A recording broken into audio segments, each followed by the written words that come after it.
Welcome to my YouTube channel education is life.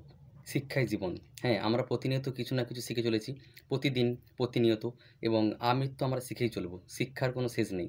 Education has no end. তো সরকারি চাকরির পরীক্ষার সবথেকে বড় বাধা হলো, মানে সরকারি চাকরির পরীক্ষা না পাওয়ার আমাদের সবথেকে বড় বাধা হলো ব্যর্থতার ভয় এবং সমালোচনার ভয়।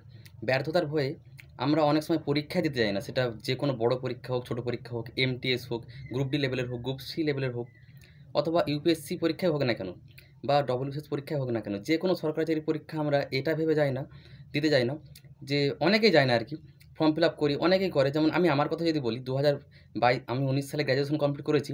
গ্র্যাজুয়েশন কমপ্লিট করার পর 21, 22, 23, 24, 24 এখনও হয়নি, 23 সাল পর্যন্ত 3বার পরীক্ষা দিতে পারতাম ডব্লিউবিসিএস, এবং দেবো বলে চিন্তাও করেছিলাম। চিন্তা ভাবনা নয়, আমি ফর্ম ফিল আপও করেছিলাম 21 সালে, কিন্তু পরীক্ষা দিতে যাইনি, কারণ ভালো প্রিপারেশন হয়নি। ওই একটা কথা ভেবে, যদি ফেল করে যাই লোকে কী বলবে, যে তুই পরীক্ষা দিতে গেলি ফেল করে গেলি, তাহলে কীভাবে পড়ছিলি, মানে সেই সমালোচনার ভয়।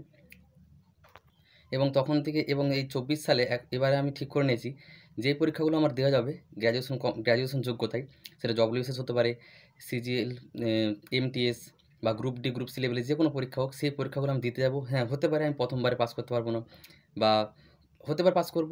ঠিক আছে? হতে পারে লোকে অনেক কিছু বলবে। লোকের কাজটা তো বলাই। যারা সমালোচনা করে তারা সমালোচনা করেই সারা জীবন। মানে অতীতেও করে এসছে, বর্তমানেও করে, ভবিষ্যতেও হয়তো করবে। আপনি চাকরি পেয়ে গেলেও করবে। এটা আমি সবসময় বলি, যে আপনি চাকরি পেয়ে গেলেও তারা তাদের সমালোচনা করেই যাবে।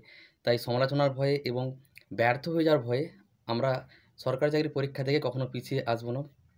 এটা আমাদের লক্ষ্য হওয়া উচিত।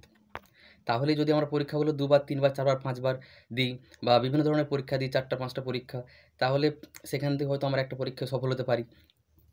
কিন্তু যদি শুধুমাত্র ব্যর্থ হয়ে যাব এটা ভেবে, লোকে কী বলবে এটা ভেবে আমরা পরীক্ষাটাই না দিই, তাহলে তো আমরা অটোমেটিক আগেই ব্যর্থ হয়ে গেলাম। মানে পরীক্ষাটা দিতে গেলাম না, ফর্ম ফিল আপই করলাম না, তাহলে তো আমরা এমনিতেই ব্যর্থ। পরীক্ষাটা দিয়ে আমাদের একটা সুযোগ থাকে যে আমরা হয়তো পাস করতে পারি। হয়তো ফেল করে যাব, বা হয়তো পাস করার একটা সুযোগ থাকে। কিন্তু যদি পরীক্ষাটাই না দিই, ফর্ম ফিল আপই না করি, তাহলে সেখানে তো আমাদের, সেটা আমরা আগেই ব্যর্থ হয়ে গেলাম। ঠিক যুদ্ধক্ষেত্রে যাওয়ার আগে, মানে যুদ্ধে আমি না করতেই যাই, সেখানে তো আমি আগেই মানে হার স্বীকার করে নিলাম। কিন্তু যদি যাই সেখানে আমি জিততেও পারি। এরকম হচ্ছে ব্যাপার।